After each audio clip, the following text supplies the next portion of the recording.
Somos Dani Rodríguez. Y María Precer. Queremos darte la bienvenida a nuestro podcast sobre fotografía Cuentos con Luz.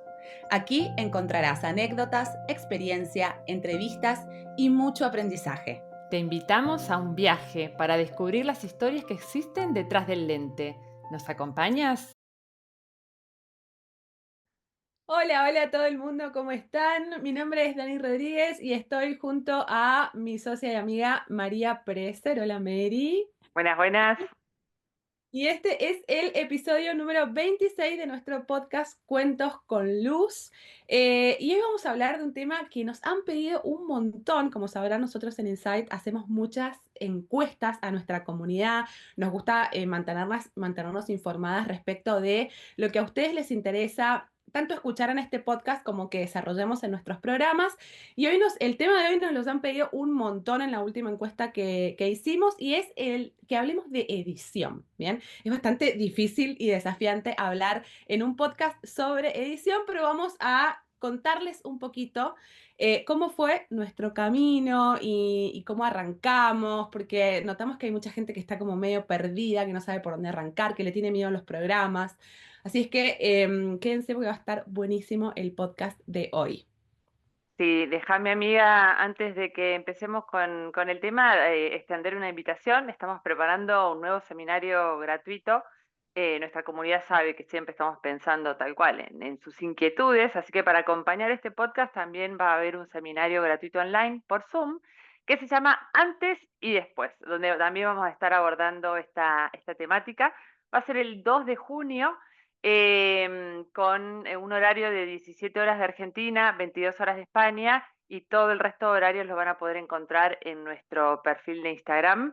Vamos a dejar en los comentarios y en la presentación de este episodio, ya sea que lo escuchen por Spotify, por YouTube o por donde lo escuchen, un link para que se puedan registrar y estar presentes con nosotras el 2 de junio, porque lo que tiene de bueno el seminario, a diferencia del podcast, es que van a poder interactuar con nosotras y ahí mismo en vivo nosotras poder responderle por ahí algunas consultas y algunas dudas.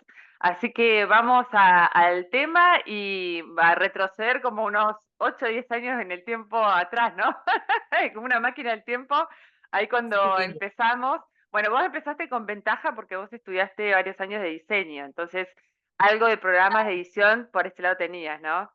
Yo soy diseñadora gráfica, entonces Photoshop para mí no era como el cuco que es para todo el mundo, porque vamos a decir la verdad, Photoshop es un programa muy grande, muy vasto, que se adapta y está pensado para un montón de profesiones, no solamente para el área fotográfica, está muy desarrollado últimamente para el área fotográfica por el tema del uso de la inteligencia artificial, pero la verdad es que en la gráfica lo usamos un montón. Lo que pasa es que a mí me enseñaron en la Facu o en la uni, del país en el que estén, herramientas adaptadas al diseño. Entonces yo tuve que reaprender Photoshop en función de lo que yo necesitaba. Vamos a decir que un poco cuando uno empieza a sacar fotos, cuando ya entendiste la técnica básica del triángulo de la exposición, que a todos nos enseñan en el curso básico de fotografía, y más o menos nos empiezan a salir las fotos, lo primero que queremos hacer es dejar la foto linda, así como vemos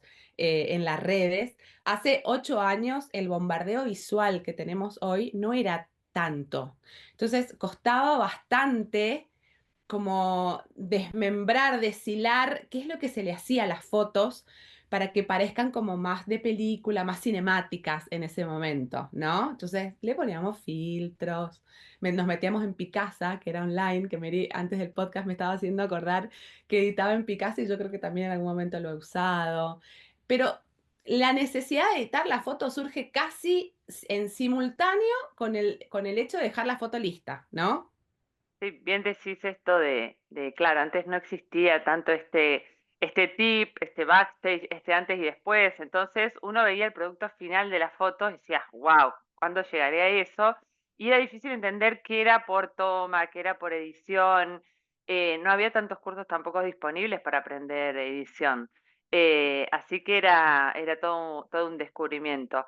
Yo recuerdo, sí, como decía Dani, empecé como editando en Picasa, inclusive creo que hasta, no sé si Paint, que era de Windows, creo Paint, ¿no? que ni Sí, sé qué sí. le hacía, habría aumentado brillo y saturación, porque mucho más no le Saturación, podía. brillo y listo. Y morías con ese programa, no podías hacer mucho más. Yo no recuerdo bien cuando descubrí, porque mis primeros inicios, ya hablando de programas de edición por ahí más pro, fueron con Lightroom. Lightroom, la verdad que es impresionante lo que ha crecido, ha mejorado, y esto de crecer con el fotógrafo, ¿no? Porque todas las herramientas nuevas que se le van agregando, la realidad es que al principio generalmente hacíamos esto que dice Dani, de corregir un poco exposición, temperatura y usar muchos presets, o sea, uno estaba atento a los fotógrafos que admiraba o a estos bundles de preset que uno compraba, instalaba millones y ni sabíamos qué era, entonces ponías la Uno foto y empezabas a probar uno nadie por sabía uno. qué hacía, era como probar filtros, pero pará, a veces uno como que arreglaba la foto y otras veces en realidad terminabas arruinando una foto que de toma estaba más o menos aceptable. Hablo de más o menos aceptable porque uno cuando arranca no maneja el concepto por ahí de altas luces o de contrastes muy marcados. Entonces, había como fallas técnicas de base y agregando los presets, esas fallas se hacían como más notorias, ¿no? Totalmente, y esto de un preset, otro preset, y bueno, a ver cuál más o menos, y por ahí Era el otro. claro, en una misma galería eran 6 estilos distintos de colores, porque esto de la consistencia visual y eso todavía no era algo que tuviéramos claro. Así que bueno, empezamos un poco de esa forma, pero bueno, a ver, todos empezamos y el criterio, como el criterio técnico para hacer las fotos, el criterio en edición también se forma y nosotros hablamos mucho esto de educar el ojo, porque a veces cuando hacemos revisión de portfolio, no sé, de repente decimos, bueno, la piel está muy, muy fría o está muy verde o fíjate esto, y daría la sensación que hay algunos alumnos dicen, ay, me quitaron la venda, es como que algo que yo no veía. Y si uno no puede ver lo que no sabe, y además es como que después de tantos años de editar, uno se empieza a dar cuenta, bueno, esto está verde, entonces le agrego un poco de magenta, y empieza a entender colorimetría, empieza a entender tantas cosas que nos ayudan a la edición, que bueno, es una maduración, es un crecimiento.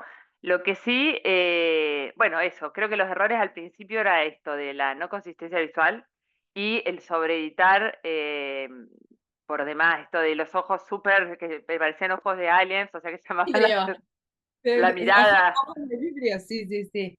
Bueno, yo arranqué con pack de acciones, yo no pasé por Lightroom, yo soy nativa 100% de Photoshop, porque como lo sabía usar, ¿para qué iba a aprender un programa nuevo si yo ya sabía usar el complicado? Creía que lo Claro, sabía usar, por supuesto que no lo sabía usar. Lo que hice fue comprarme un bundle de acciones de todo tipo, entonces yo por ahí editaba 6 fotos que le había sacado a mis hijos y 2 eran amarillas, 2 eran naranjas, 2 eran azules, y le mostraba a mi marido, pues yo feliz, y me decía, bueno, pero es que tienen distintos colores, o sea, como que no entendía por qué había hecho ese menjunje. A ver, jugar, experimentar, toquetear, tocar botones, probar herramientas, todo es parte del aprendizaje y está bien. Ahí fue cuando me di cuenta que estas acciones hacían cosas que yo por ahí no quería intencionalmente en mi foto. Entonces, fue cuando decidí, yo particularmente, aprender a editar. O sea, traté de contactarme con alguien que me vendiera un tutorial, que como decía Mary al principio, no era tan fácil como ahora, ni había tanta oferta como ahora. O empecé yo a experimentar con las herramientas que sabía. Bueno, ¿qué pasa si hago con curvas esto? Para arriba, pasa esto. Para abajo, esto. Si le quito sombra, si le bajo iluminación. Descubrí Camera Raw, que es como el Lightroom primitivo, digamos. Para quienes no saben, Lightroom está basado en la tecnología inicial de Camera Raw. Pero en ese momento, yo, por ejemplo, no disparaba en formato RAW. Disparaba en JPG, entonces no se me abría Camera Raw apenas cargaba la imagen. Y es todo parte del proceso y estuvo bien para yo descubrir que por ahí las acciones en ese momento me estaban perjudicando más de lo que me estaban ayudando. sí, mi experiencia fue totalmente similar en ese sentido, que uno sentía que esas acciones te iban a salvar la vida, pues bueno, no sé, te saturaban el rojo, los recién nacidos que estaban todos rojos, tenían cosas que estaban buenas, pero como uno no entendía el mecanismo, era como que te da la sensación que no lo podías reproducir, y además al no entenderlo lo hacías de forma automática, entonces de repente si querías más o menos para otra foto entonces ya no te servía. y un poco así fue que nos dimos cuenta que teníamos que aprender cuáles eran las herramientas principales, cuáles eran los ajustes principales, la lógica, bueno, de los pinceles y de las capas en Photoshop, y empezar a experimentar con lo que fue nuestro primer, tal vez, flujo de trabajo, ¿no? Era editar fotos y ir mirando, bueno, qué estamos haciendo en común entre todas las fotos que estamos editando, qué herramienta nos funciona mejor. Y me acuerdo que ahí hacíamos mucho intercambio de, mirá, yo con las curvas logro esto, yo con los niveles esto, bueno, yo con esta herramienta de color selectivo, por ahí cambio los colores, bueno, nos fuimos enseñando. En esa época hacíamos muchos retos de edición con un grupo de amigas en que nos pasábamos una foto los días lunes y los viernes develábamos el misterio de cómo cada uno había editado. Y eso fue fantástico. Primero para darse cuenta la visión artística, o sea, cómo 5 personas editaban la misma foto totalmente distinta. Y después nos enseñábamos, porque ay, qué bueno eso, ¿cómo lo hiciste? Y te mando tutorial, y me acuerdo que lo grabábamos, que ni me acuerdo qué, porque con celular no, así que no sé cómo grabábamos, pero bueno, en fin. Y Hacíamos video de pantalla de la... de pantalla, ¿no? Sí. Y así fuimos realmente aprendiendo un montón y me acuerdo que en su momento armamos uno de nuestros primeros tutoriales fue flujo de trabajo, digamos, como era nuestro flujo de trabajo básico para nuestras fotos, digamos, de clientes.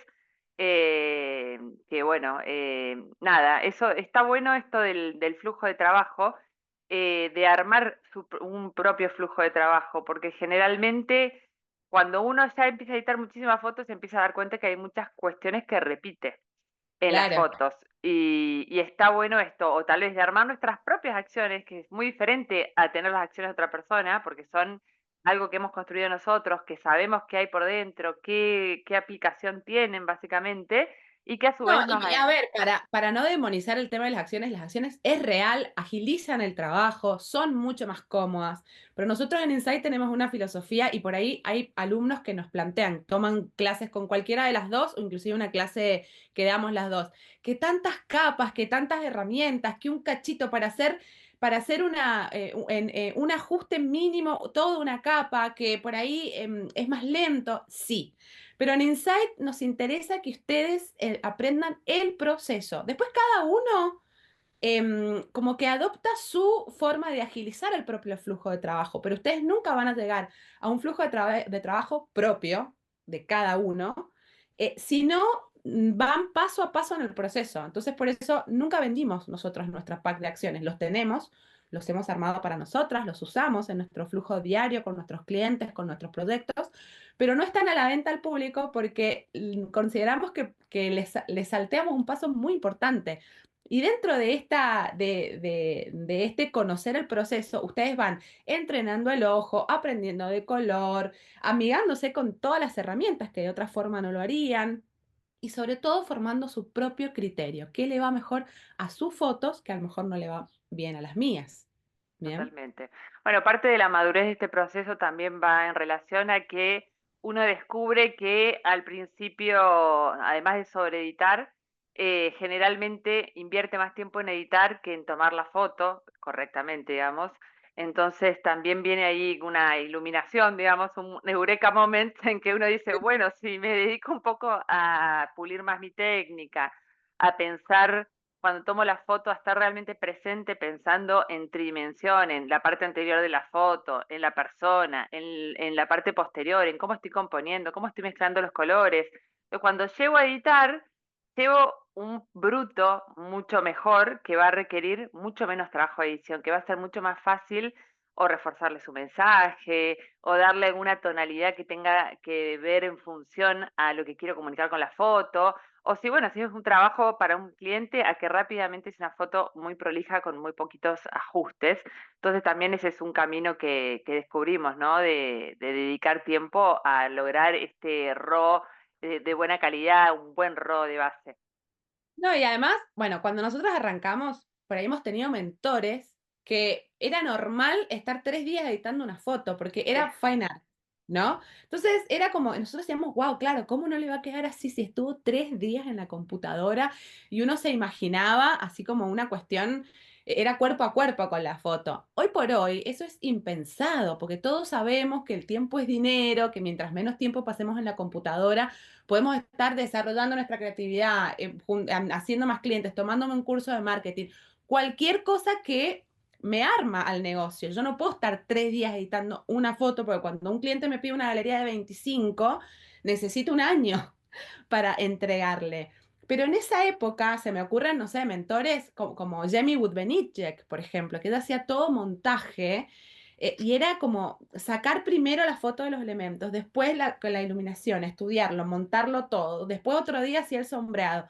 Hoy por hoy tratamos de que esté todo de cámara y nosotros lo vivimos, lo experimentamos, de estar mucho tiempo con una foto, de que a lo mejor estuviste 3 días y volviste a cero, a foja cero y la volviste a editar de una forma más sencilla porque uno como que pierde la perspectiva, el ojo se cansa, entonces medio como que ya empezás a hacer chanchadas, arruinás la foto, la rompes entera y volvés a empezar. Pero, como siempre decimos, también forma parte del proceso. Esto de encapricharme con algo que a lo mejor no está salvable de cámara, en lugar de dejar de perder el tiempo en la compu, ir a tomar otra vez la foto de una mejor manera. Sí, sí, totalmente eso. Y ni hablar que por ahí pasabas 6 horas editando y se trababa Photoshop, que antes las computadoras no eran tan buenas ni tan eficientes, y decías, ups, lo perdí todo y perdías todo el trabajo. Y ni te acordabas de las capas, ni de las herramientas que habías usado, ni nada. No, tenías que empezar de vuelta, así que bueno, la hemos pasado. La realidad es que nada, hoy en día, bueno, todos saben que la inteligencia artificial llegó para quedarse y así que no queda otra que dejar de negarse o renegar contra ella y más bien entenderla, conocerla y usarla para aquello que puede ser útil, como en este caso agilizar procesos de trabajo. Es innegable que es una buena aliada, sobre todo para eso, para cuando queremos rapidez. Entonces surgen nuevos programas, como puede ser Aftershoot, como puede ser Evoto, Imagenai, hay muchísimos que nos van a ayudar a editar con criterio, porque la realidad es que sí, todo lo que comienza por ahí al principio no tiene tanto criterio, pero todo se va afinando. Lo mismo que el mismo relleno generativo en Photoshop. Para aquellos que no saben, Photoshop tiene una inteligencia artificial que nos permite que podamos colocar objetos, rellenar espacios vacíos de las fotos, lograr composiciones. Entonces, es algo que yo ahora cuando lo veo digo, wow, antes por ahí para hacer esto tenía que estar buscando tantos elementos por fuera, pensando cómo sombrear la luz, las sombras para que quedara y que no se notara que lo había agregado. Claro, o sea, y Eh, buscábamos, yo por ejemplo buscaba referencias visuales, entonces buscaba un dibujo similar para poder copiar las sombras, yo que no tuve dibujo en la universidad, pero realmente muy mal, o sea, soy muy mala dibujando, entonces como para armar el criterio, hoy por hoy Photoshop es fantástico en ese sentido, nos facilita un montón. que la realidad igual agradezco que hayamos pasado por todo este proceso, porque básicamente los procesos enseñan y aunque esté la inteligencia artificial, todo lo que uno aprendió, pues primero que no es infalible, como para comete errores también. Y si uno tiene criterio, tiene la capacidad de darse cuenta, ¿me está funcionando o no está funcionando? Hoy esta loca se levantó de mal humor la inteligencia artificial y no está cooperando. La realidad es que todos los procesos nos hacen enriquecer y crecer y desarrollar nuestro criterio, que finalmente eso es lo que hace que nuestro trabajo se vuelva humano, ¿no? La visión que le ponemos nosotros a lo que estemos haciendo. Así que bueno, nada, un poco este episodio era transmitir un poquito de este camino nuestro en la edición, todas las etapas que fuimos pasando, seguramente se habrán sentido identificados en algún que otro episodio que hayan tenido con la edición. Nos encantaría que si lo escuchan y algo les resonó, o nos escriban o nos hagan una historia y nos etiqueten, porque la verdad que nos encanta ver eso, cómo llega al otro lado el mensaje, ¿no? Un poco que contamos acá, Dani, siempre. Ah, totalmente. Y para quienes estén como o con miedo o reticentes, ustedes piensen que la etapa de la edición y la edición misma es una herramienta más de la profesión del fotógrafo. No se trata de transformar las fotos, ni de hacer, a ver, si les gusta, fantástico. El arte digital a mí me encanta, yo también lo aplico muchas veces en mis imágenes. Es un poco inaplicable con clientes porque lleva mucho trabajo, pero está bueno jugar. Pero hablando de la edición como más pura, es una herramienta que les ayuda a potenciar su imagen, que cuenta mejor la historia. Es un libro hermoso con una encuadernación espectacular. Es como la presentación de la imagen, la decoración final de la torta. Bien, piénsenlo así. Así que pierdan el miedo, amíense con los programas, busquen gente que los ayude a capacitarse en esto. Son muchas horas de práctica porque no solamente falta, es solo la clase, sino después comprometerme y sentarme a practicar y después se van a dar cuenta que fluye solo, es como cuando uno aprende a manejar con cambios, ¿no? Al principio parece imposible y ya después la coordinación es absoluta. Es muy importante que todos probemos y después uno decide en qué grado aplica o no aplica, si editas mucho o editas lo mínimo indispensable, pero es necesaria la edición. Sí, justamente me hiciste acordar, y hace poquito hice una encuesta en mi Instagram acerca de qué porcentaje consideraba que la edición era parte de una foto. Entonces puse 15%, o sea, el producto final, ¿no? De la foto terminada, 15%, 25, 35, 60. Y me sorprendí con que hubo muchísima gente que votó el 50 y el 60% de la foto con la edición, y me hizo acordar que en un tiempo atrás la realidad es que tal vez hubiera sido lo que yo hubiera respondido, y siento que con los años ese porcentaje bajó un montón. Por supuesto que están esas fotos especiales o esos proyectos personales que tal vez sí uno le dedica más tiempo, y porque como es un proyecto personal, esto de las horas no te importan. Ya si hablamos de un trabajo más de fotógrafo, digamos, comercial o de clientes, por supuesto que ese tiempo se reduce por esto que estabas explicando antes vos. Así que, pero bueno, lo que me gustó de ese ejercicio es esto de cómo todos pensamos y vemos diferentes, y es una herramienta, es útil y cada uno sabrá hasta qué proporción la va a utilizar en relación al tipo de fotografía que hace, ¿no? Así que, bueno, gracias por haber estado una vez más aquí acompañándonos. No se olviden del seminario online el 2 de junio, antes y después, donde vamos a estar compartiendo un poco más. Y además, esto fue hablado, pero en antes y después van a poder ver las imágenes. Imágenes. Sí, sí, sí. De antes y de ahora, y ver algunos antes y después y ver qué se puede lograr con la edición. Así que gracias, comunidad Insight, por estar ahí al otro lado. Nos vamos a despedir con un beso grande. Adiós, amiga. Nos vemos prontito en el podcast. Adiós, chao a Adiós. todos.